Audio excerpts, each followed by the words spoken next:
few researches going on with only the methods within the machine learning and deep learning techniques. But finally, if you want to validate your approach, you need the support of any practical application. One such practical application is in the medical field. How do we go for using this machine learning and deep learning techniques in the medical field? So I have given a complete picture here, overall picture here, where we are not going to see the complete concept of that. One specific part we are going to focus on.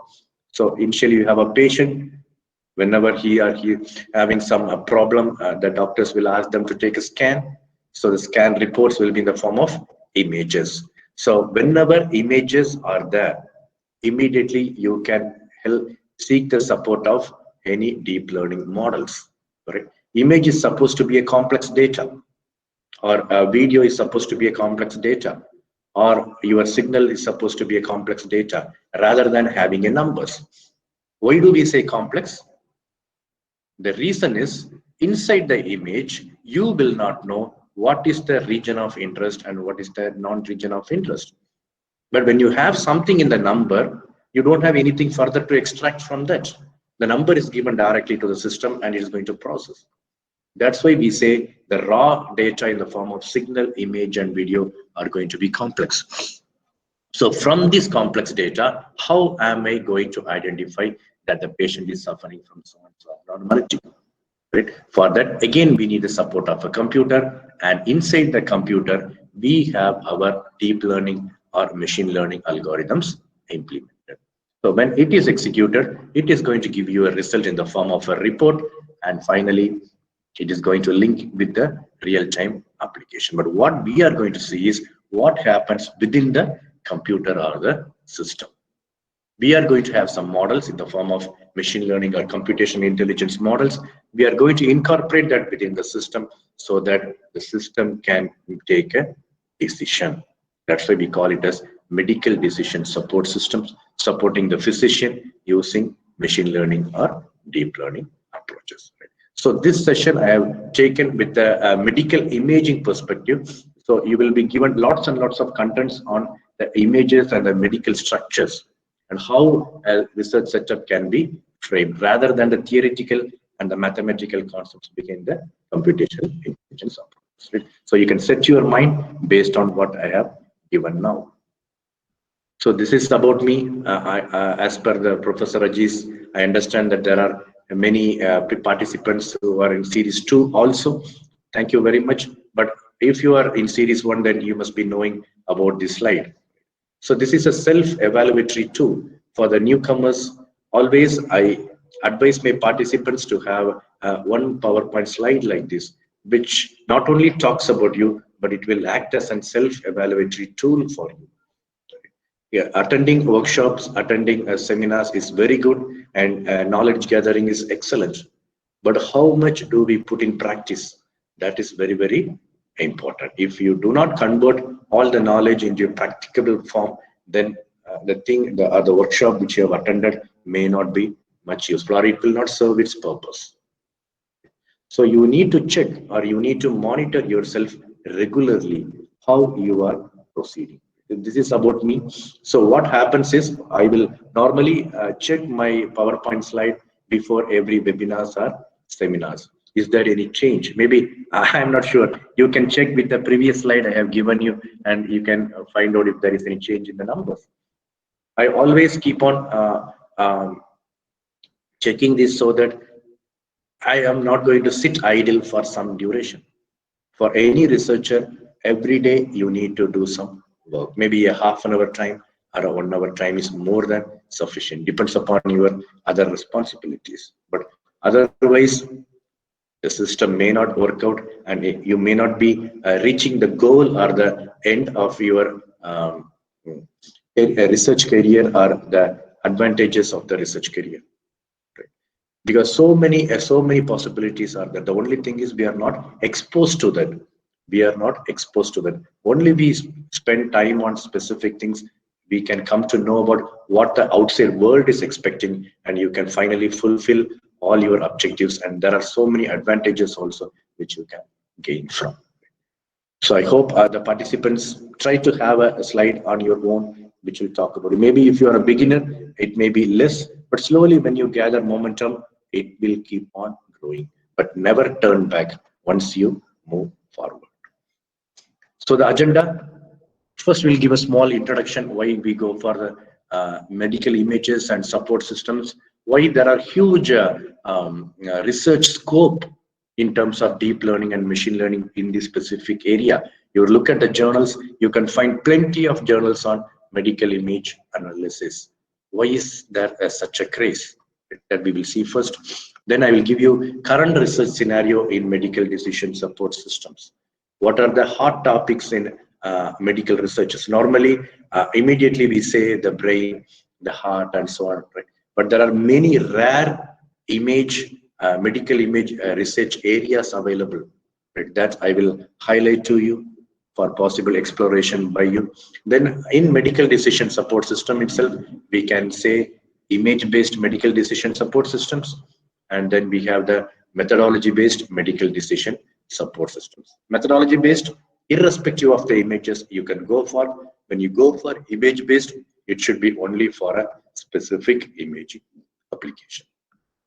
They'll give you some open research problems which are still existing, which may give you some spark to get into these areas, some literatures for reference, what literatures you should refer. Normally, whenever you write a research paper, when we check as an editor in our login, the literature survey will be always poorly written. The reason is you do not know where these type of papers are published, or specifically where medical imaging good papers will be available.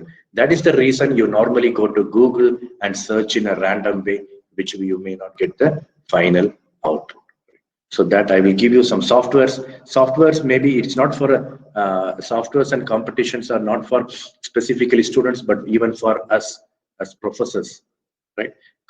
Joining competition doesn't mean that you are going to win or lose. You are going to gather large amount of database. Only those who register for that, they will supply you the database and it will be available for you to do some research. So if interested, you can join such competitions or softwares, competitions also. Then finally, we can wind up with a question answer session where we can have some interaction. Normally, whatever I am going to talk is from my mind, but your expectation may be something a slight deviated. So we can make use of those time and then we can have a fruitful discussion. So human body and diseases, right from the scratch, whatever you learn, try to learn from the scratch. So how God created our human body, right? God created human body in the best possible way. But because of the interaction of our human body with an external environment where other organisms are growing, there is a high chance the condition or the metabolism or the internal organs structure and the function may be disturbed. Right? That small disturbance we call as disease.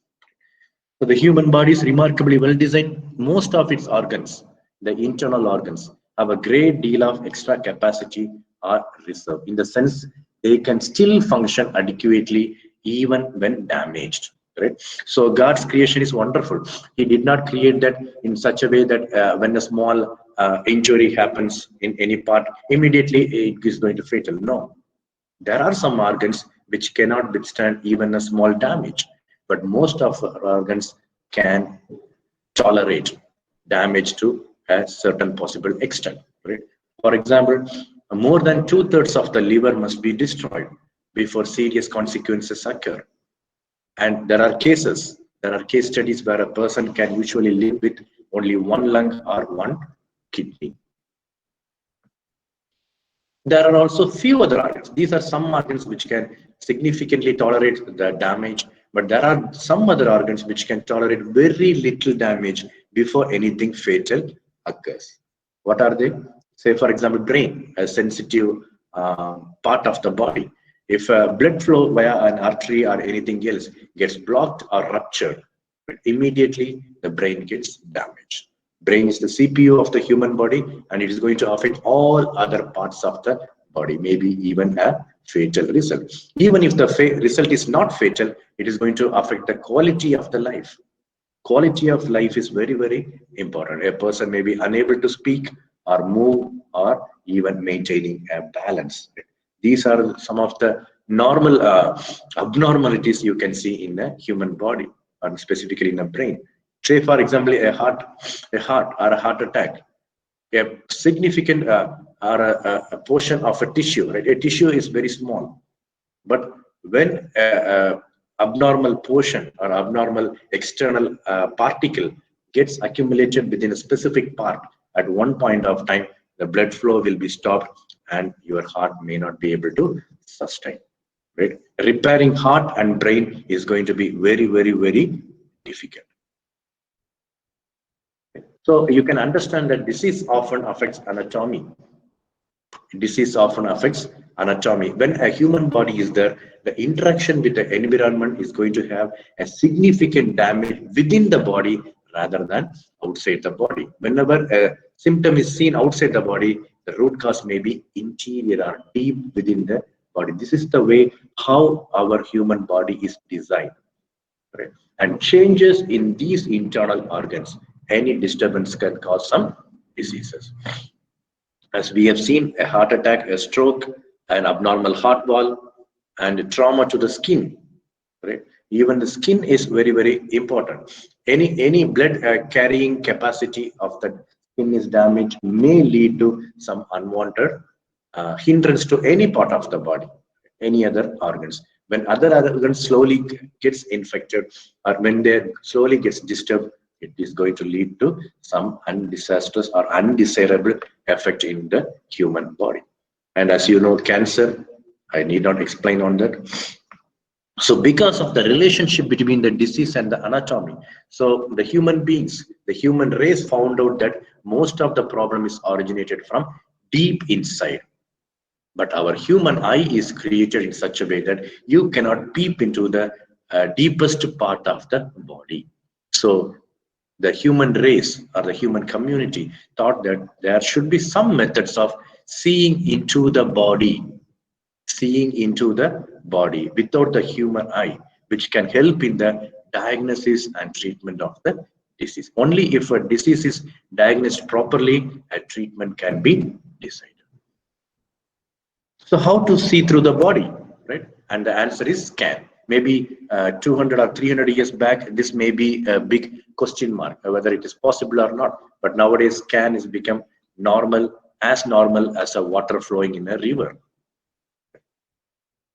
So the first breakthrough came with the X-rays, which enabled doctors to see into the body and examine internal structures without any surgery. Another major advance is the computer tomography. We call it as CT, which combines X-rays and the computers, a slight modification. And the information, whatever you are going to get from CT, is better than your X-rays. Then we have an ultrasonography, specifically for different types of organs. Right? In our body, we have different types of, some are hard, some are soft, and some can withstand, some cannot withstand. So depending upon the nature of your body part, the scanning machine or the scanning methodology should be chosen. So with that purpose, we have ultrasonography, which uses sound waves. Then we have the magnetic resonance imaging, MRI. Then we have the radionuclide imaging. All these are different types of scanning process. Right? Nowadays, we have PET images, fMRI images, and so many types of scanning methods are available. But remember, all these are going to give your output in the form of the complex data image. So whenever you have image, machine learning and deep learning can play a better role than other nature of data. So these are non-invasive ways to see into the body, in contrast to surgery, which is an invasive procedure. So what are the body parts which can be scanned? From which body parts we can get a medical image? Skin, then we have the brain, then we have the spine, which is very important. If you carefully observe, the researchers on this spine is very less. Right? Maybe due to the non-availability of database or due to the ethical guidelines, this problem is there. But spinal injury or spinal cord structure determination, the posture determination is very, very important in the research area. Lung may be an insignificant part, maybe with 2 years or 3 years back. But with the rise of COVID-19, lung has gained significant attention, right? More research is on lungs so that how we can avoid any respiratory issues. Then kidneys, then heart, bones. Right? Again, people rarely get into bones because that is not a life-threatening process. That is not a life-threatening process. If you feel that you have a fracture, maybe with some medical treatment, you can get it, set it right, right? But these medical images on these bones can help you see in a better way. Maybe the treatment can be done in the clear-cut way, or even the treatment can be completed in a quicker way than without going for such technologies. Joints, right? Arthritis. People say that there is no cure for arthritis. There are different types of arthritis, right? But can we go for finding a solution in that? Right? Can we determine how the joints, how the fluid accumulation in specific joints are going to affect the movement of the body? Right? Interesting research areas. Then we have the dental, right? I'm not sure how many of you would have heard about a dental research. Right? Dental research is upcoming. If you look at the IEEE transactions on medical image analysis, you can look at least one paper on this dental area. Right? Different types of abnormalities and the structures, the shapes are available, which will be easy for the dentist to have come to a conclusion and then go for the treatment planning. Colon cancer, right? That is there. Some polyp detection process is there. Again, getting the database is difficult, but once if you get that, definitely it is going to be much more significant because very, very less people are doing research on this column.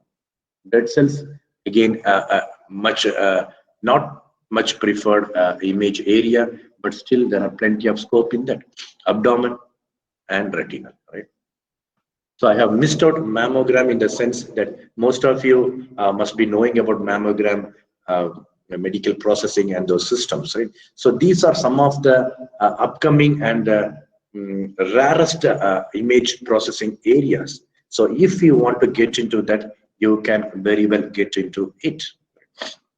Now let me show you some of the research areas which we can go for. I have given it in the form of the theoretical ways also, but first I will explain you in the form of images, then we go into the theoretical concept. A1, A2 corresponds to the colon images. You can see a small bliss-like structure in A1, right? The pink color, it's like a small swelling, but that can be, we do not know, that can be turned into a cancerous effect or an unwanted effect. How can we segment that? How can we classify that, whether it is dangerous or non-dangerous? But for that, you need the images of colon. Then in B1 and B2, we go for the skin abnormalities. Right? Some rashes may turn up into a carcinogenic effect, and it may lead again to fatal results. Right? So, yeah, initial diagnosis and early treatment is very, very important. So for that, we can do plenty of machine learning and deep learning based works. Then C1 and C2. Right? Normally, people check about only the heart structure and the walls and all those things. Can we do something on the blood flow?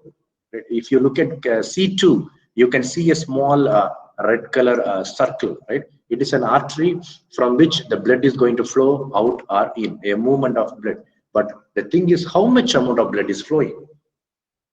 If we can identify how much amount of blood is flowing, then we can easily come to a conclusion whether this artery is working in the best possible way or not, right? It needs some motion concept of research also, but still it will be interesting. Then the D1 and D2 corresponds to the facial surgeries or jaw movement, or the any abnormalities in your throats or ENT, we can say. Is there any structure, any change in the structure or the shape? You can easily find out. E1, E2 corresponds to the same concept, but with a 3D view. Nowadays, 3D medical image processing is on the rise. There are two types of 3D images. One can be the different slices. If you say brain images, you have 120 slices. on the same part. Then you can say as a volumetric analysis, or the complete image can move in a different direction to give you access to many hidden information. Right? That 3D image processing is also interesting. Then you have the esophagus related research, how much amount of airflow, right? Your respiratory problem is mainly due to the lack of airflow into and out of the human body. So the proper structure, whether it's a defect from the childbirth, or if there is any clogging or anything abnormalities, any other abnormalities that you can determine with the help of these type of researchers. G1 and G2 corresponds to the bone, and the arthritis point at the joint point, where you can find a movement in the structure or slight misalignment, maybe due to the age or due to the athletic nature, or anything can be that you can determine. Then we have the nerve cell differentiation, right? And nerve cells are when we go for identifying any neurological disorders. When we talk about neurological disorders, immediately the brain, the stroke, all those things will come into picture. But you take a small tremor in your hands, right? It may be due to the insufficient ions in a nerve. Right? So can we determine the normal nerve and an abnormal nerve which is suffering from lack of ions for a proper action to take place, the muscular region? That can be done. Then we have the blood vessel processing, I1 and I2. If you go to any bigger hospitals, right? Say for example, CMC Vellore, there is a separate research unit looking for the support of data science engineers on these blood cells. Right? They ask us, can you work with blood cells? But we think that blood cells are very not that much important. We think about only the complex, more complex or advanced structures. But there are plenty of researchers going on with these blood cells also. Then liver segmentation is also there.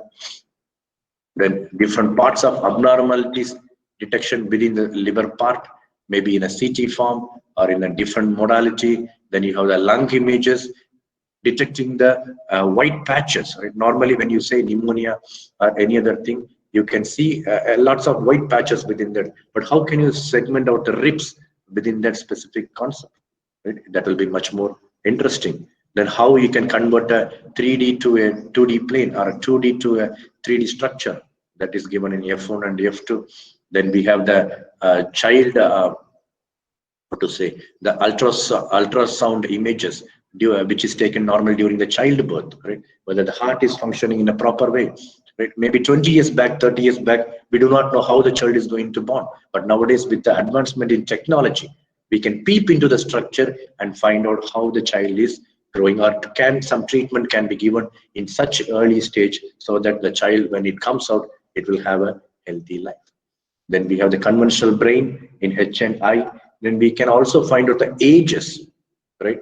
If you look at some archaeologists, they will take some bones or skeleton structures and try to find out which age or which region it belongs to. Such type of process is also available. Then we have the retinal image analysis, which is normally colorful in nature, or we have a RGB image for processing. So these are some of the interesting upcoming research areas in the biomedical arena. Right? How can we mix our machine learning, our deep learning into this?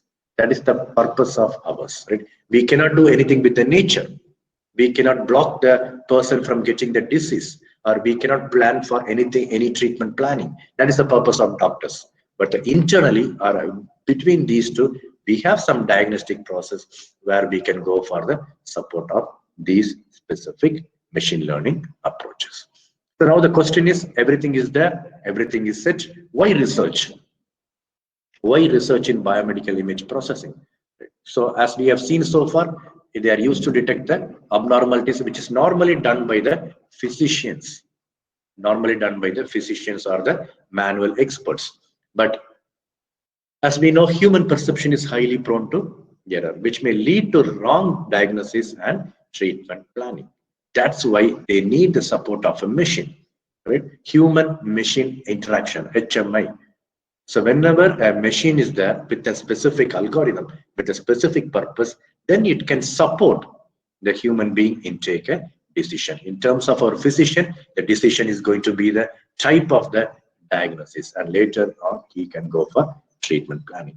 So to avoid the drawback with the human perception, we are depending on an automated system. So these are called as CAD systems, computer aided system, because all our machine learning methodologies are going to be fit within a computer, and these computers are going to do the work of a processor, right? So they are going to be called as computer aided systems. And remember, most of you, whenever you go and approach a physician or a doctor, immediately they will not hear your voice, or they will not pay attention to you. The reason is they may think that the machine is going to replace the human beings. Right? But you have to stress on the fact that these systems are only for supportive or to help those people, not to replace that people. God's creation can never be beaten, but it can be supported with the help of these artificial engineering or machine systems. And remember, this is the most important point in the complete presentation, right? Remember, you must have a support of a physician throughout your medical research. If you don't have a support of physician, then there is a high chance that your research works may not be validated. Your research works may not be validated. They are your customer, and you need to do some works based on their interest. And developing these CAD systems and developing improved versions, underline the word improved versions of CAD systems, are the recent areas of research. So whenever you do some research, a system may be there, a computer-aided system may be there, but how can you improve? What are the drawbacks of the existing system? And how can I improve the system should be the main objective of researchers like us. Right. So these are the theoretical explanation of what I gave you in the from the diagrams. Maybe later you can go through this. All these are important concepts. Right. Now we will come into the slowly we are shifting our gears towards the machine learning or the deep learning part. Right. How a CAD system can be developed. How a CAD system can be developed. So when you have an image as input, there are different types of analysis which you can do with the image. What do you mean by analysis? Splitting an image into different parts and finding what is what. Right? So as per the literature, we can see there are plenty of analysis such as classification, segmentation, enhancement, compression, understanding, a deeper understanding, color image processing, morphological processing, and so on. Plenty of analysis are available. But for doing that analysis, we need some mathematical models. For that, we are going to have the support of machine learning or deep learning structures. So what are the CAD systems available for these type of biomedical image processing? Right? Normally, I can say there are three type of CAD systems. There are three type of CAD systems. This is one simple CAD system. Maybe if you're already working in medical image processing, then you must be knowing it. Image acquisition, you have the image, and then finally you have the evaluation. Between that, we have some analysis part for which we need the support of machine learning or the deep learning. We have pre-processing, we have feature extraction. If you want, we can have feature selection and classification. So this classification is the major chunk of the analysis part. The second one, when you look at the second one, there will not be any much difference. But the point which I want to highlight is they have two different major analysis. Right? They have segmentation and classification in the second diagram, but in the first diagram, they have only classification. That's why the physicians are very, very important for our research. They must tell you what should be the main analysis which you have to do in an image. You cannot randomly take an image as you take a Lina or baboon or any other image and doing some processing. Right? The idea or the question should be from them, and based on their necessity, we have to decide whether classification should be done or segmentation should be done first. Normally, in many research works, which I have seen people normally confused with that, and they reverse everything, which may not serve the purpose of the real time. Say, for example, you take a brain image processing. You take a brain image processing. First, you need to classify it. Classify it in the sense, identify it, what specific abnormality the brain tumor belongs to. Once you find that, then you go for a segmentation process. Maybe after finding that, the doctor will give you some treatment, and the treatment's effect should be identified. How can you identify that? Based on the injection or some medicines, the tumor size may grow or it may shrink. So the volume or the size of the tumor portion is very, very important.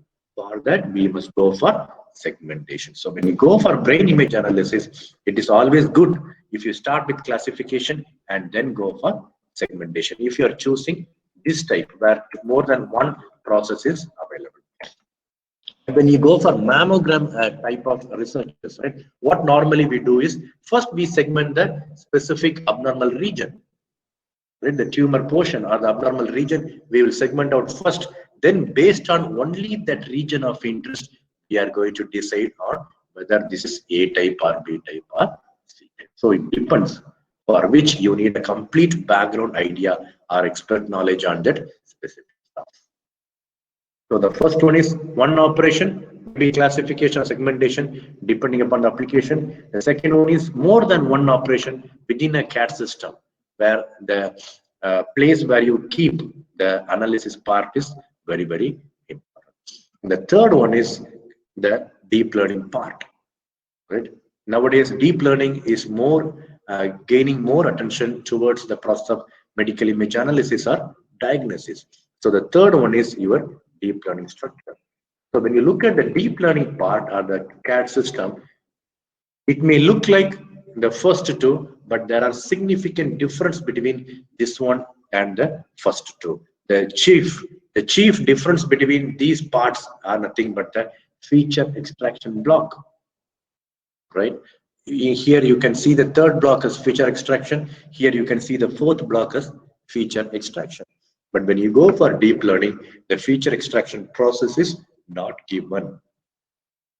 Right? You are giving the image as a whole, and it's the responsibility of the system or the deep learning model to determine which feature is important and which feature is not important, and based on that it is going to take a decision.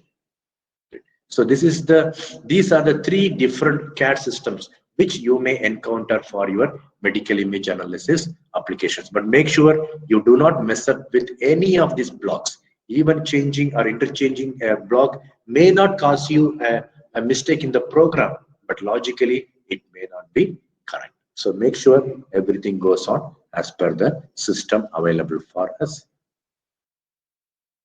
So once you have a complete setup, a decision making setup, you can go for judging or validating the system performance.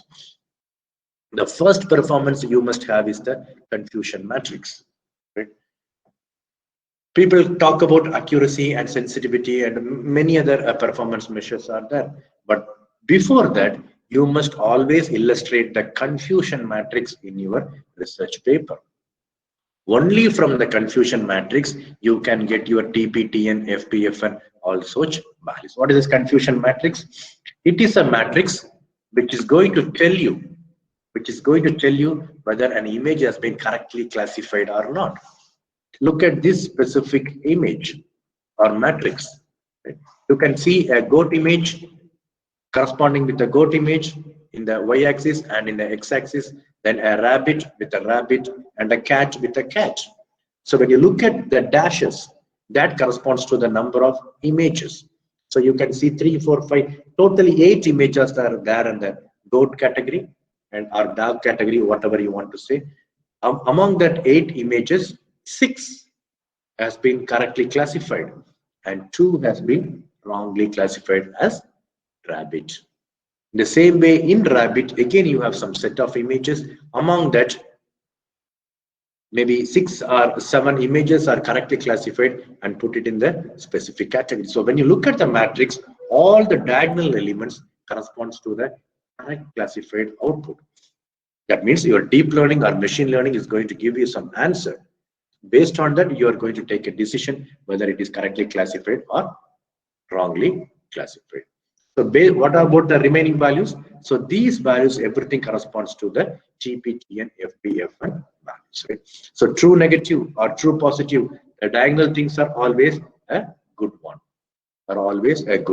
True positive means the patient is suffering from the disease and your machine learning approach is able to identify that he is suffering from. The same case with the true negative, where not a disease and you are able to successfully identify also. But the other two options are a bit dangerous, and the more dangerous one is the false positive. Positive in the sense the patient is actually suffering from the disease, but false. Your system says, your machine learning approach says it is not a disease or the patient is healthy. What will happen? Immediately after 2 or 3 weeks, depending upon the intensity of the disease, he may be no more. So always your machine learning or deep learning approaches must give much emphasis on the false positive rather than the other stuff. But there are so many performance measures, right? There are many performance measures like precision, recall, F1 score, accuracy, specificity, which gives specific importance to the all 4 FP, FN, TP, and TM. ROC and area under curve, receiver operating characteristic curves and area under curves are specifically for a quantitative judgment of the approach or a graphical judgment of the approach, where other thing will give you something in the form of numbers. So determine which performance measure is more suitable for you, and based on that you can make use of a performance measure. Accuracy is important every time, but depends upon your application whether you are giving more importance to false positive or both false positive and false negative. Depends upon the application. So you can choose the performance measures. Now we will go into the different types and different varieties of medical decision support systems. Right? So in each system or in each setup, I'll be talking about the modalities we used, the types of abnormalities, and plenty of database I will give you, and a sample MDSS using our computational intelligence approach. It may be a conventional machine learning or it may include a deep learning concept. Modalities for skin images, right? This is the one which have been used long back, right? You have a camera, you have a diaphragm, you have a system where based on the adjustment we are going to capture the images. But this system has gone by nowadays. Now we have a handheld system by which we can identify any abnormalities in the human body, right? Skin images or skin abnormalities are treacherous. It will make you lose your confidence how to move in the real life, right? So determining that and some treatment planning is very, very essential. Some of the abnormalities are dangerous too, in the sense they may lead to some carcinogenic effects in the human body.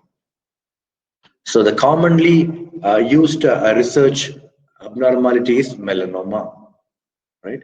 Melanoma. But apart from melanoma, you have the melanocytic nevus, basal cell carcinoma, the keratosis. Keratosis seems to be a normal flaking of the skin portion, right? But only if you ask the patient or the person who is suffering from, they will tell, if I get a relief from that, it will be good, right? The psoriasis, the seborrheic dermatitis, seborrheic keratosis, right? All these are itchy or eczema type of diseases, but can we find a solution for that? People say that there is no solution for that. Is the main reason a wrong diagnosis or an inability to diagnose it correctly, which is going to be disastrous when we go for treatment planning? We can ask that question and try to find some solution for that. We have vascular lesion and squamous cell carcinoma, dermatofibroma, and so many types of skin abnormalities are available. You take IEEE transactions on medical image analysis, you can find plenty of abnormalities which you have even not heard of. So plenty of research scope is available.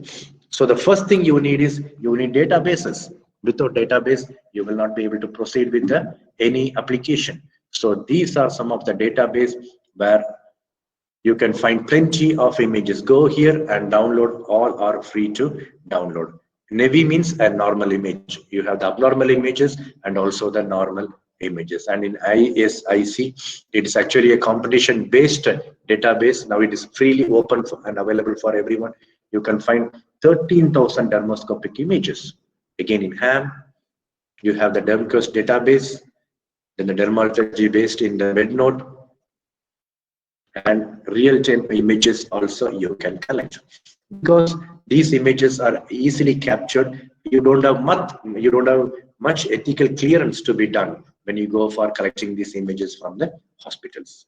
That also is possible. When you go for a research paper, I will advise you should go for some online database, because a comparison must be done. But when you go for a project proposal submission for a funded project, then my request will be you need to have the real-time images, right? So depending upon your necessity, you can choose any one database.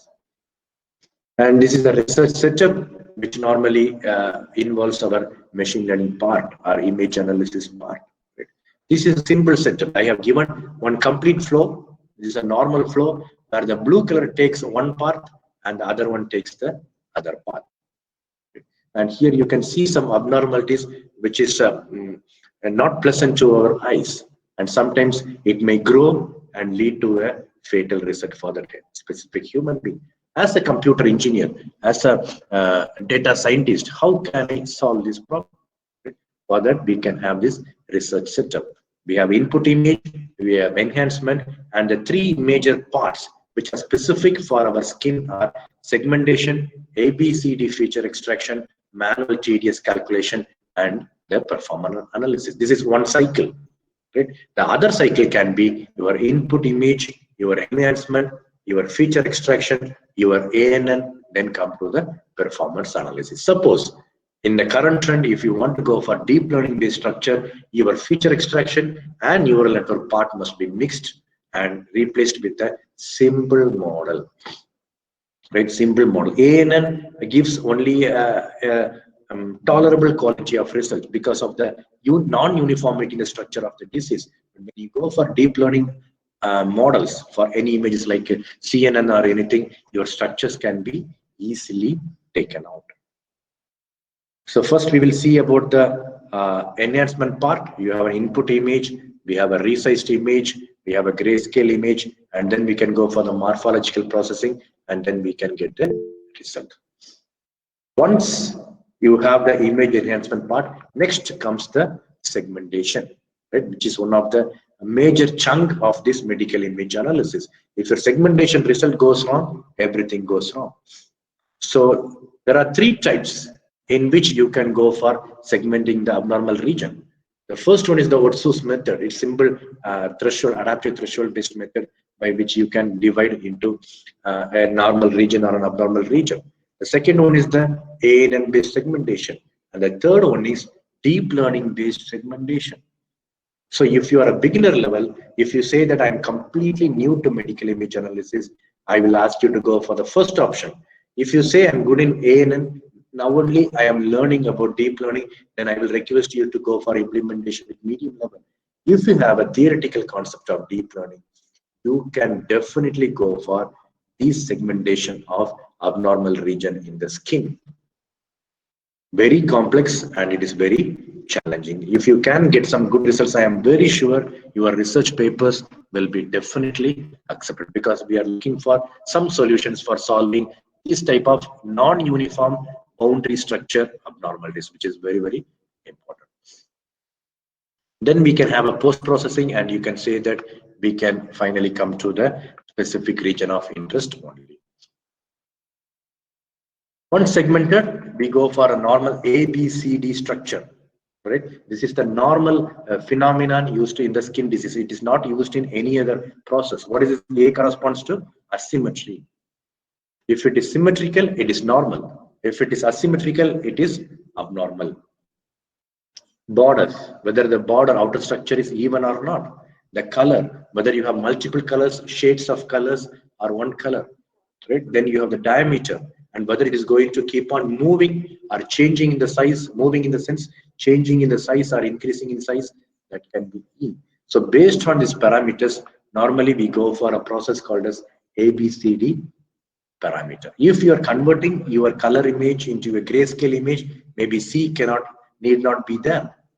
But if you are working with color image alone, then you can include this factor of A, B, C, D. Right? We have a weightage factor, and based on that, we have a total dermoscopic score. Right? And there is a normal condition that if it is less than some specific nature, you are going to say it is disastrous, or if it is greater than, you are going to say it is disastrous. The conditions are given, which are given by the standard medical society. So where is the important role? The important role is in the segmentation. So how can we do a good segmentation? If we go for CNN or any other deep learning model, the chances of your segmented output getting exact mimic or replica of your original image is high. You will get a better accurate system. If not, if you feel that I am not going into this ABCD calculation, there is also another flow which I gave you, that can be the normal statistical feature extraction, which we call it as mean standard deviation heraldic features, and then you can go for a neural network classifier, which can give you the classification between melanoma and non-melanoma. Instead, even in this flow, you can make use of your deep learning based models. What do you have to do? Just remove the feature extraction block, remove the ANN block, and replace it with the CNN model. You can give a plain image as an input. The CNN is going to detect, and based on the structure, it is going to classify whether it is melanoma or non-melanoma. Remember, this is not segmentation. This is more about classification. That's why I told you whether we need to use classification or segmentation depends upon the physician and your specific application. The second one is about the blood cell images, right? How medical decision support systems can be created for blood cell images. Again, we are going to see the modalities, we are going to see the abnormalities, we are going to see the database and the sample MDSS. Blood cancer, right? Blood cancer, blood cells, maybe many other tests can be done, but blood cancer is one of the important thing. Again, people say that cure is very, very hard to find out. But first of all, only if you go for diagnosis, it is going to aid the treatment planning. The leukemia, non-Hodgkin lymphoma, Hodgkin lymphoma, these are some of the different types of blood cancers which are normally seen in a human body. Normally, it originates from a bone marrow, right? Bone marrow. From the bone marrow, it is going to spread and it is going to have a disastrous effect in the number of platelets and all other stuffs related with your blood. Multiple myeloma, so many abnormalities are available. Can we do some research on this with your machine learning and deep learning techniques? The answer is yes. You can go to this website, you can go to this website, you can go to this website. All these are we have already used. So that's why I'm confidently saying you can even go to Kaggle, GitHub, Mendeley, and other university databases. Right? So these are some of the web links which are available for collection of different types of blood cell images, in the sense that abnormal blood cell images. And you can also approach the hospitals. Maybe convincing a physician is not that easy. It's not that easy, but still those people, if interested in CMC value, there are so many doctors who are interested in research. They have so many facilities, specifically with the blood banks, right? They have completed pipe-like structures in which the blood samples are going to come, right? So huge work is going on, and the possibility of research with them is high. I will request you to get introduced to them, and then you can talk about your machine learning and deep learning and how it is going to solve the problem for them, and it will be much more interesting for them. And this is a setup in which we have used only the deep learning model. Right? The previous one I talked about the neural and the normal machine learning approach, but here we have used only the deep learning model. That's why you cannot find any feature extraction process. You cannot find any feature extraction process. So whenever you have an image, you can find that the blood cell images, the abnormalities are very small, and normally they are circular in fashion. So whenever you have such data, right, you can go for a data augmentation in the sense that whether we can make the appearance of the abnormalities in a better way. The smaller circular regions, can we bring to the center, right? So that the detection may be much more easier for the CNN or the deep learning model, right? For that we make use of data augmentation using edge detection or rotation. Many methods are there. So once data is augmented, many images may be formed, but all the images may not be useful to you. Then you can go for the normal feature selection process to choose only the best images. With the best images, then you go for the dividing of training and testing. And the training process, whatever you have used in the classification model, as I told you, is the convolution network, or we call it as convolutional neural network, which has 3 layers: a convolution layer, a max pooling layer, and also a fully connected layer. It is going to detect the edges. It is going to automatically extract the features. The convolution layer is going to do the process. The max pool layer will do a dimensional detection process for the fully connected layer to easily identify the disease. And the conventional training process will tell you whether it is type A or type B or so. So this is a sample images of different data set, and this is the augmented images, right? The last one is not clearly seen, but the position of the data will be changed. So your system may identify in a better way. Sometimes if you feel that I don't want to go for augmentation, then also it is fine. It is going to be only a pre-processing step. Then we go into the CNN model. So the difference between the neural network based model and CNN model is we are going to give the image as such. We are not going to extract any features. So the image is given completely to the CNN, where the first architecture is convolution layer, which does the process of feature extraction. But the question is, how many convolution layers should I go for? In this example, I have used 2, but if you want, you can go for 3, 4, or 5, depends upon your necessity. Then convolution layer will give you many outputs. Again, all the outputs are not useful. We go for max pooling to choose only those outputs which are essential for us. These are given to a normal ANN, or normal artificial neural network. That's why CNN is nothing but convolution plus neural network. So this normal neural network will classify, and you can get your results. So these are some of the comparative analysis which you can do with other machine learning approaches also. CNN, BGG16 are the deep learning models. And specifically CNN is a custom-based model, and BGG16 is called as the pre-trained model, where these type of images are already trained and stored. And we are going to extract or use the features which are already available in the system. Our process is only to do the classification. So this is the difference between a pre-trained model and a normal CNN-based model. If you go to the Python software, you can find plenty of pre-trained models available for the real-time usage. Then we go for the third one, the retinal image medical decision support systems. Retina, again, it is very, very important, right? People say that eye is going to capture or attract 83% of inputs to the human body. Only then your heart, kidney, lungs, everything can function, right? If you lose the eyesight, then the quality of life will be affected to a greater extent. So when you take an eye image, specifically, you have different parts, but we talk about the retinal images, because from the retinal images, you can identify many abnormalities, specifically like diabetic retinopathy, central serous retinopathy, CNVM, CRVO, lesions, glaucoma.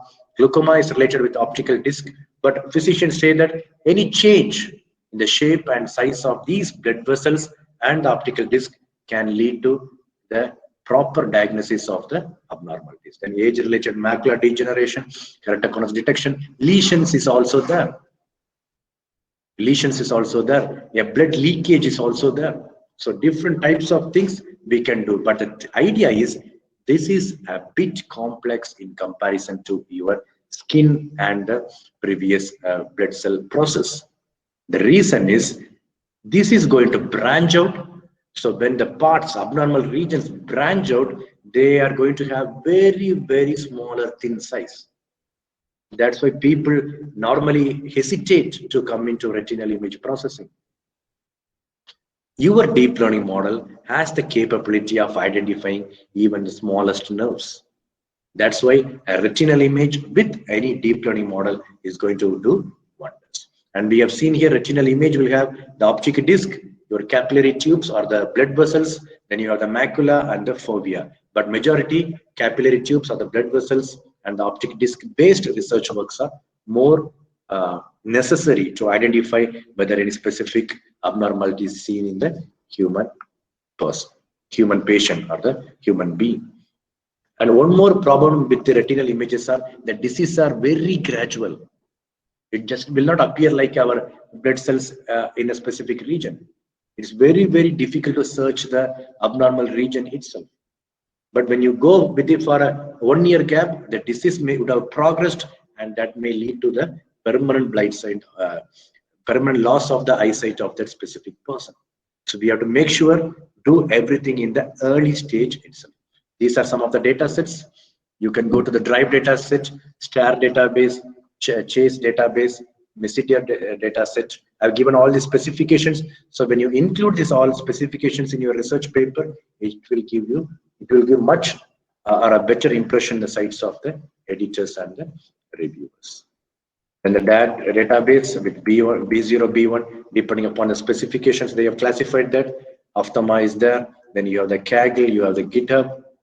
Then you have HRF, you have the Fire. You can take later. I think Professor Ajis will share the video to you from where you can have all these data. Just type the name of this in the Google. Automatically you will get the link from where you can check the images.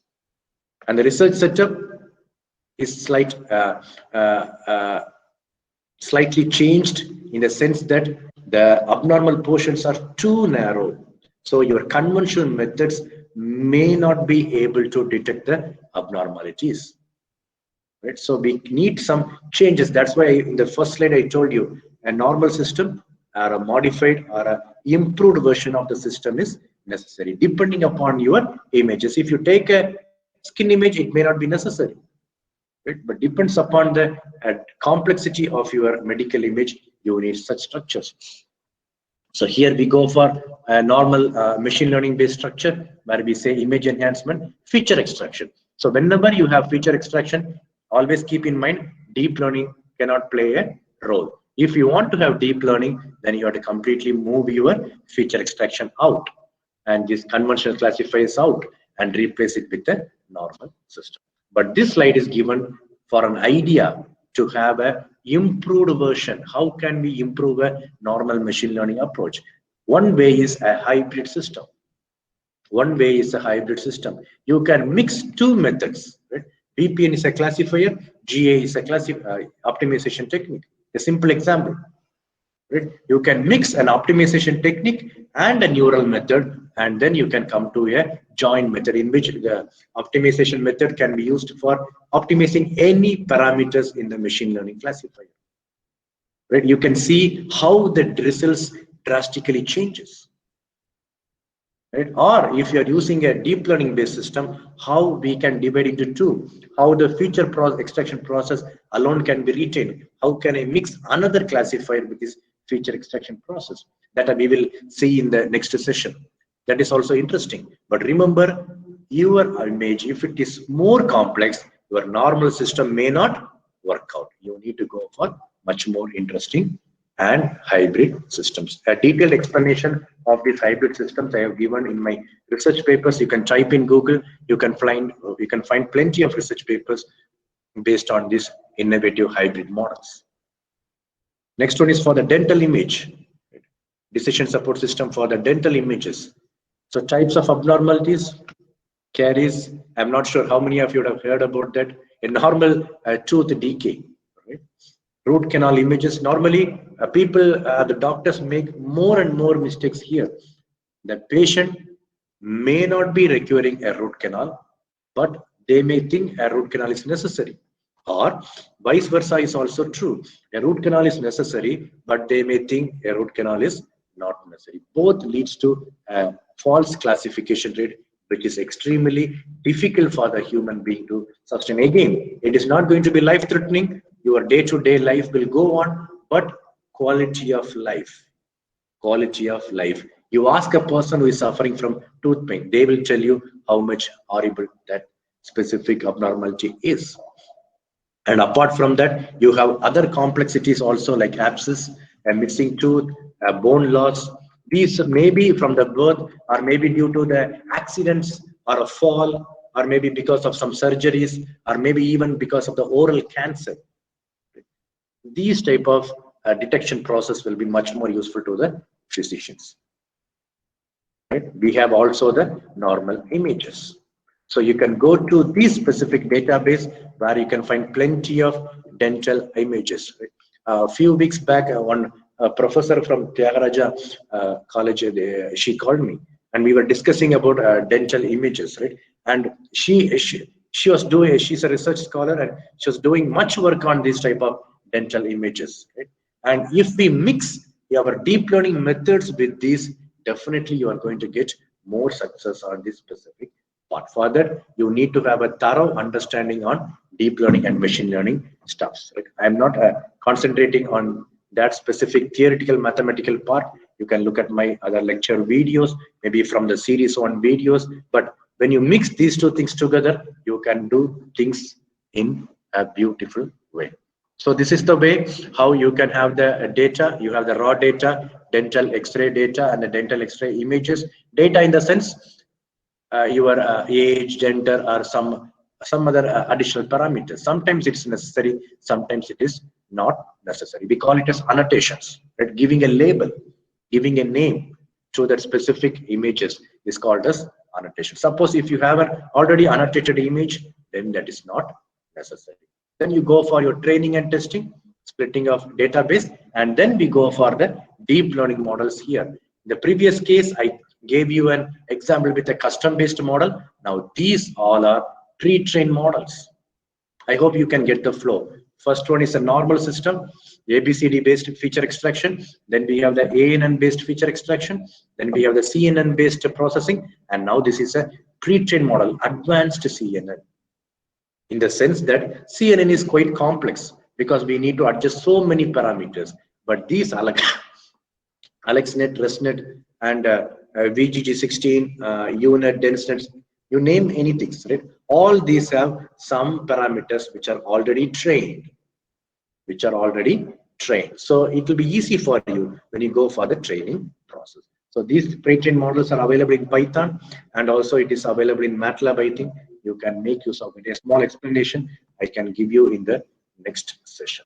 Then normally you go for the evaluation process, and then as usual based on our performance measures process. You can have a comparison, and these are the charts which you can get directly from the software, right? If it is Python, you will get this software graph, or if a MATLAB, you can get the values from which you can easily plot the values. And this ROC curve, all these results are in terms of numbers.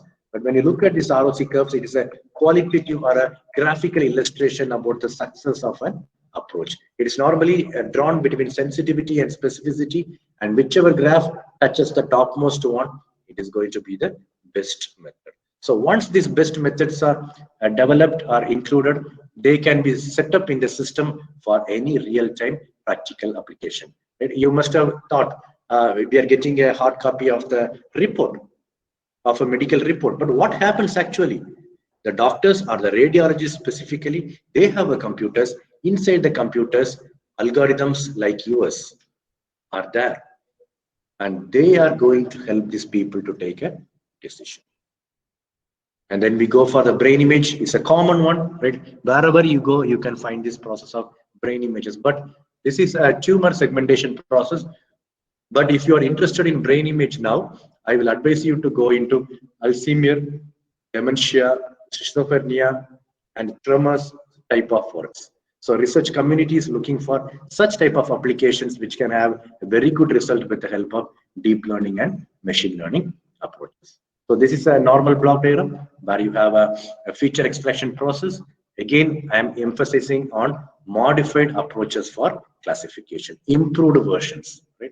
You can refer some my research papers in the Google. The complete research papers are available where we have done some modifications on counter propagation neural network and self-organizing map to make sure we get the result quickly. Right? Machine learning and deep learning, people's objective or thought is mainly towards the accuracy, how accurate it can be. But on the guise of getting the accuracy, they will normally forget the time period, the convergence. Deep learning is very complex. How can we minimize the complexity of that method? That is an upcoming research or many special issues. Many journals are looking for researchers like that. Right? So maybe I have given some modified approaches here. You can have a look at that. And if possible, we can even apply that to our deep learning based models. So these things are some image based medical decision support system where these models are suitable only for these type of images. This model which I'm showing you now may not be useful for another image because I have a concept of skull removal here, which is not there for the skin image. So these are called as image-based medical decision support systems. There are other methods, other methodologies, which are called as methodology-based medical decision support system, in which I'm going to talk about two methods, compression and fusion. Medical image compression, right? Normally when you go for telemedicine or with the advancement of technologies like video conferencing and telesurgery, and even with the rise of COVID-19, we are unable to move. In that time, there is a high necessity for our images to be transmitted to a doctor at a remote area and take a decision and do surgery, whatever it may be. So when you transmit, compression plays a major role. It may not be directly dealing with the diagnosis, but for telemedicine, this is one of the important part of that specific application. So how can you compress? How can we compress? I have given 4 options. The 4 arrow marks corresponds to 4 options. One is lossless, one is lossy, one is contextual, and one is uncompressed. So uncompressed, there is no necessity for our machine learning or deep learning to come here. You can straight away send the image, but the capacity and the bandwidth capacity requirement will be very high. Right? That's why the bits shown here also huge. When you look at the other three, first one is lossless. Right? Lossless, we are compressing, but you are making sure that there will not be any loss in information, because medical images, even a single tumor pixel is lost, the complete information may be lost. So you should be very careful.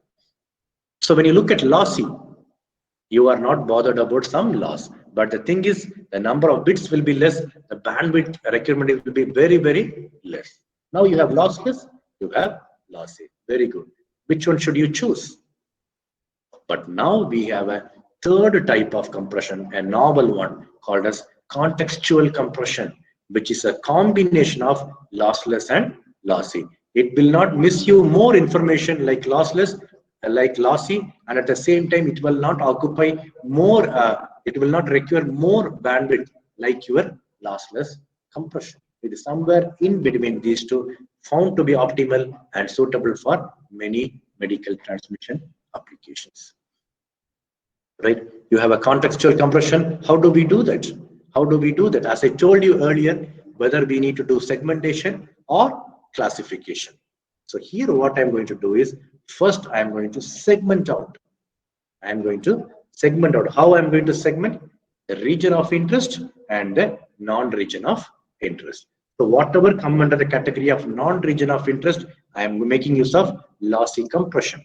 So whenever compression or dimensionality reduction comes into play, our deep learning models automatically can play a major role. There are 2 methods called as autoencoders, and one more thing is deep belief networks, which are widely used for dimensionality reduction. Right? Maybe you can correlate such methods for this compression application and you may get a result. On the other side, we have a region of interest wherein I'm going for a lossless compression method. So what changes you must make in your autoencoder? Autoencoder is maybe a compressor or a code detector or a dimensionality reduction process. But how do we say that this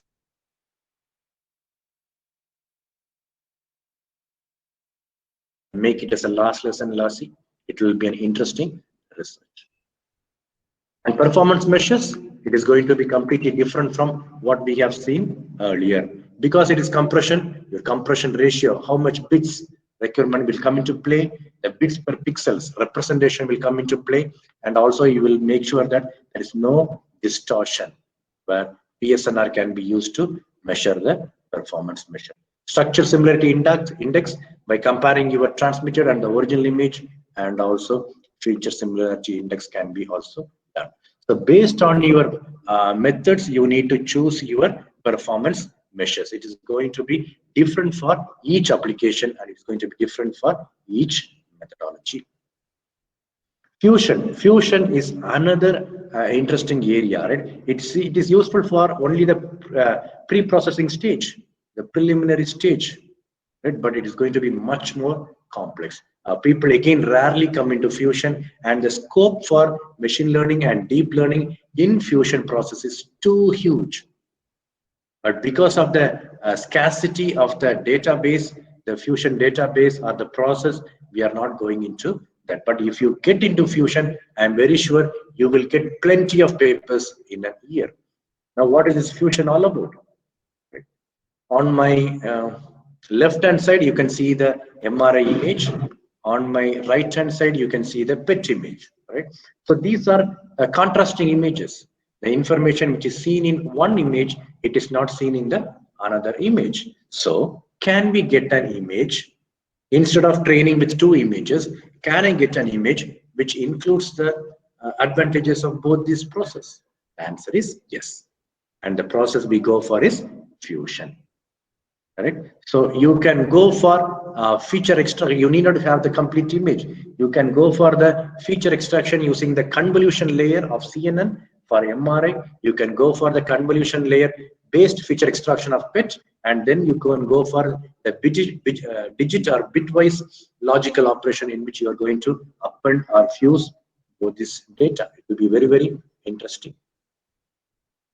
And here we have given a process specific process where modality 1, modality 2. But the problem here is my left hand side and right hand side image should be from the same person. From the same person. That's why we say the database collection is challenging. How many times do you get a patient with a CT scan and an MRI scan? If not, there is no meaning in going for Fusion. So in this process, we have a pre-processing step, then we have a decomposition step, then we go for Fusion. That means from modality 1, we are extracting some features. Here I have used a discrete wavelet transform based features. Right? This can be replaced with the convolution layer of CNN. And take the other modality image. Then you go for replacing it with the convolution layer of CNN. You will get two features as we have got now. Then you can make use of the bitwise fusion process, which will be easy for any appending of data.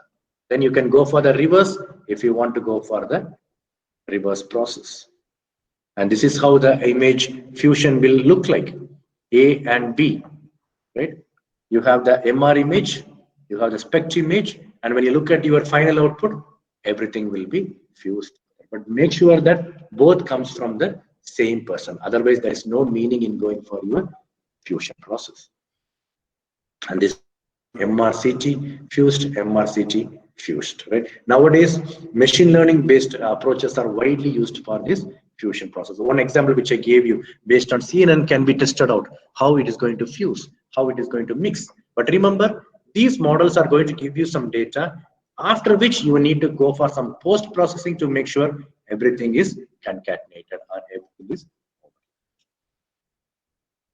And now I'll give you some research challenges. So grand challenges in biomedical image analysis. Maybe I will take 5 to 10 minutes more. Grand challenges in biomedical image analysis, excellent competition. If you go here, you can find plenty of opportunities for ML and DL based medical image analysis. MICA is actually the top class conference on artificial intelligence, specifically for medical images, and there too, you will find lots and lots of databases, even fusion databases. ISBI, another biomedical imaging competition or challenge where it will be interesting for you to get a problem, the problem statement also will be given to you. Maybe you can take that and give it to your research scholar for him to develop some models. SPI is based in Singapore, and SPI medical imaging is also a good way or a venue where you can have a exposure on what is going on with ML and DL in the area of medical image analysis. Softwares available, normally we talk about MATLAB and Python, but apart from that, there are plenty of softwares available. I think you can easily even download from the database which I've given here, but whether that software is necessary for you. Biodigital.com will give you a 3D representation of your medical image. ME Visual Lab will give you 3D representation and also the accessing points. Now how we do in MATLAB, IM read and the X values will be displayed. That option is also there. Otherwise, you can go for the Python with Anaconda, or even Google Colab will do well. PyTorch is there, MATLAB, CUDA, all those things. Remember, the softwares are only tools. They are only tools. Whatever algorithm, the conventional version or the improved version which you are going to develop is very, very important. Then literature, if you are doing some work with medical image analysis, with ML and DL, these are the literature which you must refer, or at least you must know. Medical image analysis is with Elsevier, IEEE transactions on medical imaging, computational imaging, biomedical and health informatics. From this year onwards, I have been included as associate editor in the board of IEEE transactions on biomedical and health informatics, JBHI. Right? So when we had a discussion in 2 weeks back for a formal inclusion, the editor-in-chief was talking about how ML and DL can be included there. Plenty of scope is there. The only thing is we should have an interest to club these two things together. And SPI medical imaging from Singapore, computerized medical imaging and graphics, again it is from Elsevier. These are purely based on these things, but there are also some literatures in which you can find ML and DL with medical images also. IEEE transactions on image processing, on biomedical engineering, IJCV, the Springer Journal, and IET journals too. IET image processing and IET computer vision. Right? You need to refer literatures from this to get an idea of how DL models, how our generative adversarial networks, or how a modified GAN is used for medical image analysis. And there is also another problem called as imbalanced problem, imbalanced training, imbalanced learning is gaining much attention now. The reason is, in the normal image, you will get, say for example, 500 images. But in the abnormal image, you will have only 30 images. So 500 is huge, 30 is very low. There is an imbalance between the data. In such case, the learning process which you are going to make should be different. It's not the way in which we use. We normally make mistake there. We can, do not give much importance to the data set. The number of data, a balanced data will give you better result. Imbalanced learning is something different. Another separate topic it is. That is going to be an upcoming area in the medical image analysis scenario. Maybe you can explore that, how you can include that. Suppose if your data is very far or very sufficiently different in terms of numbers. Apart from these journals, you can also look at the conferences, right? So these are some conferences where you can present a paper. So normally when we say present a paper in the ML or DL conference, immediately they will look for a college which is present just next to my street or in my neighboring district, right? So those things are good. I'm not saying wrong, but better thing is if we go somewhere out. And with this COVID situation, most of the conferences are going to be online, where you need not travel. In such case, you can make use of these beautiful conferences where you can get more ideas from the speakers over there. You have the ICML, you have the CVPR. CVPR, I hope most of you must be knowing about that. Then the European Conference and the Neural Information Processing Systems, NIPS. I hope you must have heard about Andrew Ng. We say the pioneer in the area of deep learning and machine learning, Andrew Ng, and the co-founder of Coursera. If you're doing some courses in Coursera, thanks to Andrew Ng, he is the main founder of that. He normally delivers many lectures and talks. Even it is available in YouTube. So those talks are interesting, and he normally gives a complete idea, different idea on how ML and DL should go. Then we have the computer vision conference, which is mostly image based, where we can find some medical image stuff also. Now I'll give you some open research problems, which I have found from my own experiences. 3D image processing, right, is very, very important. Nowadays, if you go for an collaborator from outside India, immediately the question they will ask is, are you working with 2D images or 3D images?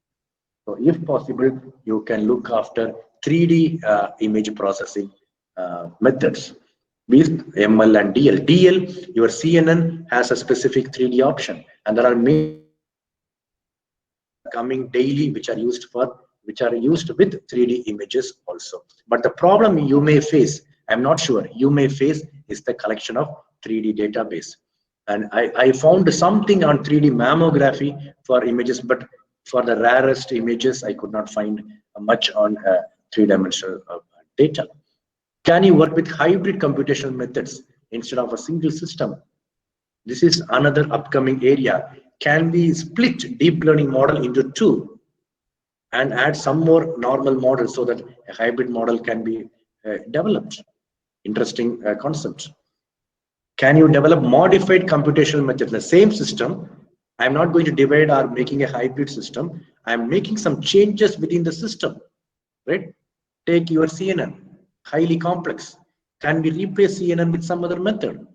Or can we change the mathematical equations in the training process so that we can get a much more efficient result, and that too much more quickly? You can try. And application wise, drug resistant TB. If you ask any pediatrician or any doctors, immediately they will tell you that TB is one of the diseases which is going to come and torment India, specifically the children. And that too, they will say that it is going to be a drug resistant TB. That means antibiotics are not going to work.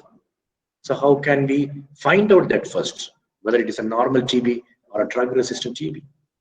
Maybe we can develop a different innovative MDSS system with the normal X-ray images. I think X-ray images are cheap. We need not go for that. X-ray image based processing is of much important when you go for the medical image scenario. Can you develop image enhancement methods, pre-processing methods, right? Autoencoders, it is one of the dimensional reduction process. Can you adjust in such a way that you can find the lossy and the lossless operations there? Right? Or you can find some image enhancement methods such as smoke removal, blood smash removal during the surgery process. Or can we use ANN for image compression, a normal machine learning technique? Normally, ANN is used for classification, segmentation, and all those different stuffs, but rarely it has been used as image compression. One version is autoencoder. Can we find a normal ANN being used like an image compressor? It will be of much useful to the society. Can you directly work with color image processing? Right? Retinal images are color, but normally we split into three planes: R plane, G plane, B plane, and then we go for processing. But instead, can we go for including the color component also in our analysis, in our deep learning model? It is going to find only the edges, specifically CNN, but how color can play a role there? You can think about that. Different types of deep learning and transfer learning approaches for medical image analysis. Is it applicable only for a specific image, or can you generalize it? You can think about it. Multimodal medical images, right? The MRI, the PET, the ultrasound images. Nowadays, you can see plenty of new scanning methodologies are coming out. Right? So can we make use of more than one images at a time for a specific process? Deep learning, you are going to give only one image. Is it possible for us to give two images at a time? What changes you need to make? If that is the case, then there may not be a necessity for fusion, which is much more complex. We can think about that. Noise removal techniques or pre-processing technique is very, very important in a medical image processing. Skin, brain, retina, each has their own noises. For a skin, presence of hair may be a noise. For a brain, skull may be a noise.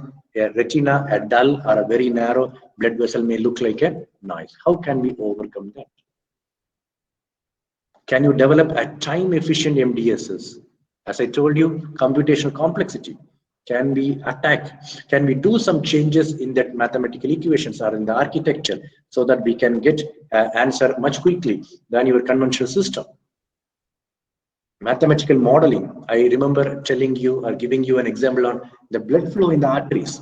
Blood flow is a continuous process. It's not a static image.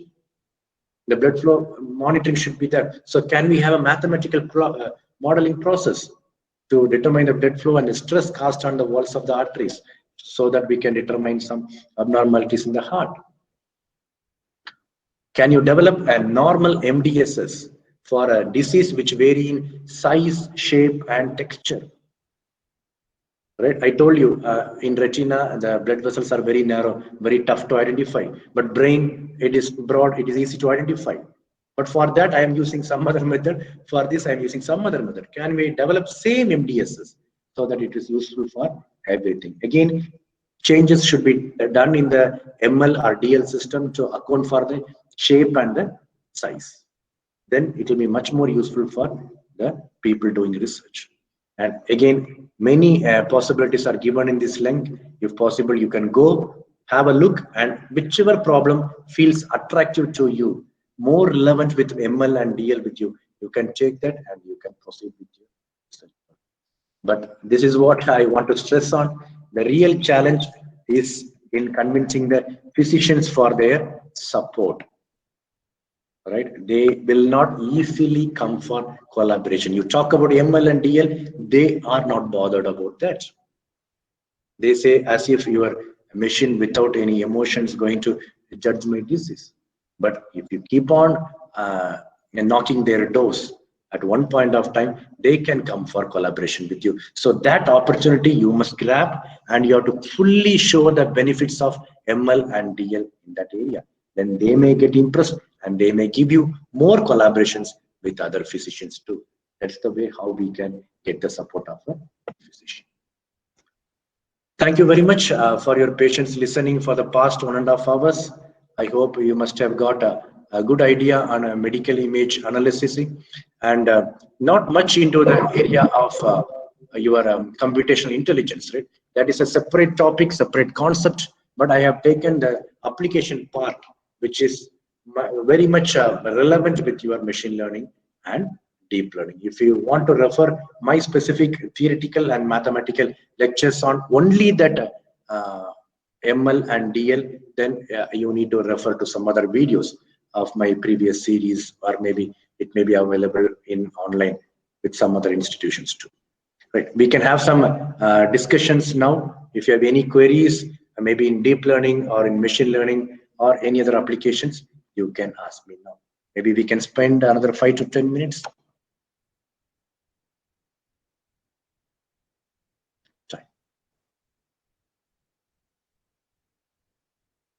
Yeah, Swati has asked a question, sir. Where can I get the data sets for uterus cancer detection, sir? Detection. I think it is detection.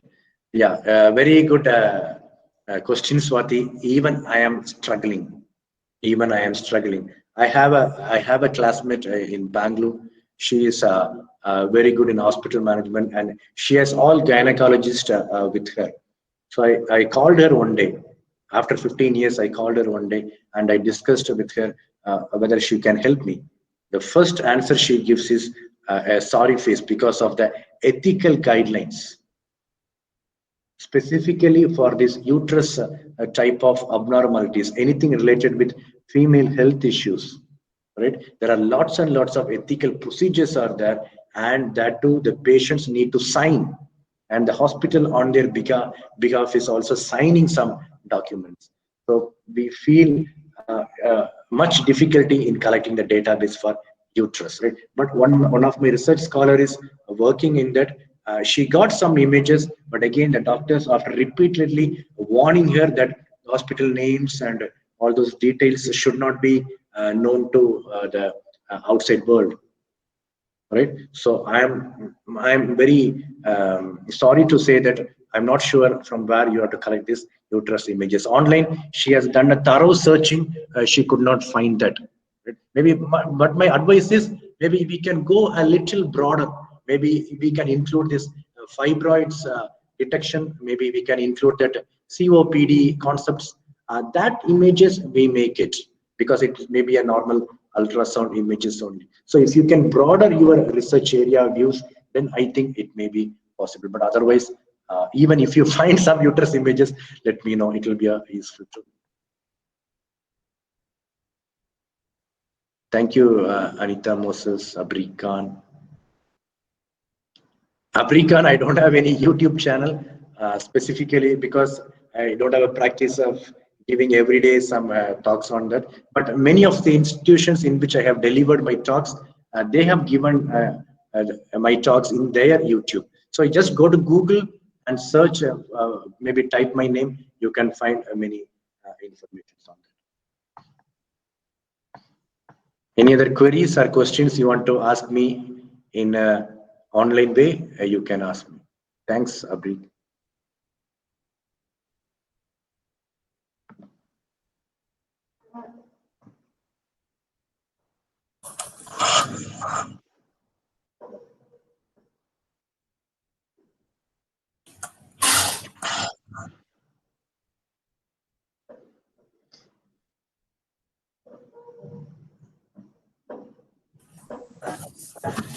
Sir, I wanted to ask one question. Can you allow me? Yeah, sure, madam. The forum is open for you. Yes, sure. Sir, in India, we find different types of cancer patients. What is the success rate for to become a cancer patient very well? And how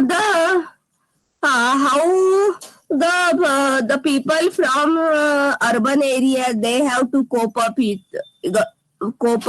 it. Please, can you tell me? Maybe I think Dr. Jyoti, you are asking a general question. That's fine. But when you look at the cancer areas, because your question points about the lifestyle or the structure in which a person should live, right? But one thing, as from your question, the answer is there. Right? The cancer is geographically distributed. It is geographically distributed. Predominantly, the cancers, even the cancer types within India and brain tumor may be different. But when you go to abroad or a Western country, the way in which the cancer affects those patients, those persons will be different. Right? It is mainly because of the environment. It is mainly because of the environment condition, the food style in which you live. So you cannot come to a conclusion that this may be useful for this may be useful for this. Right? ML and DL based cancer diagnosis for India may not work on the images which you have from the other countries. That is a very challenging task. That's a very challenging task. So maybe the lifestyle, the way how an urban people should cope up with, maybe we can find plenty of materials on the website on that. But as an engineer, how we are going to find a solution for that? How we are going to find a solution for the diagnostic part? That we have to concentrate on. So we can have a method, a DL or an ML method, which is suitable for images across the globe. If you can develop something of that sort, then it is going to be very good. Thank you, sir, very much. Thank you. Thank you. How does Sherin has asked a question? How does CNN carry out the feature extraction automatically? Sherin, if I want to answer you this question, it will take another 1.5 hours because the first series lecture was all about, I am not sure whether you were there, all about the CNN based feature extraction only. So what happens is, you have an image, you give to CNN, the convolution layer.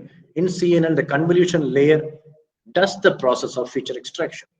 So this convolution layer, what it actually does is going to divide your complete image into small sub images. Right? It is going to split. When you take your original image and have a duplicate image, when you convolve with each other, right, it is going to give you an output. So when you take another filter, we call it as filter. You must be knowing about that. You do it for different filters, you will get many different sub images. Now these sub images are called as feature extractors. If you have a car image, this car image which have been convolved with 10 different filters, you would have got 10 different outputs. Those are called as 10 different sub images, and each sub image will have some information which is different from other sub image, because the filter you have used is completely different. So from the sub images you can find the features necessary for that, but the one layer is not sufficient. That's why in CNN we go for many successive convolution layers, where one sub image is given to another CNN layer, from there to another layer, and finally when 4 or 5 layers passed on, the 5th layer sub image output will be having more information for the classifier to recognize. Right? This is the way how features are extracted in your CNN, just using the convolution layer. If you want to have a thorough explanation on that, you can ask Professor Ajiz. I think he can share the video of series 1 also. Or if you can contact me, I will give my mail ID here.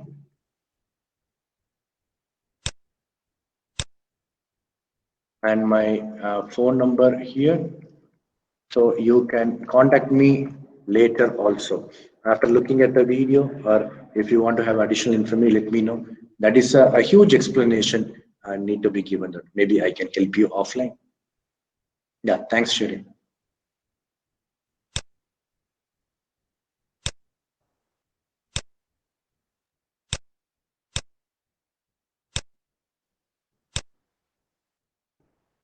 Any other queries?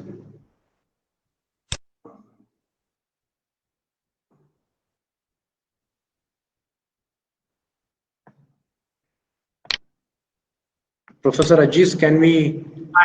Yes, sir. Thank you, sir, for the excellent, wonderful session, sir. The session was more informative with a lot of open research problems. Everything. Hope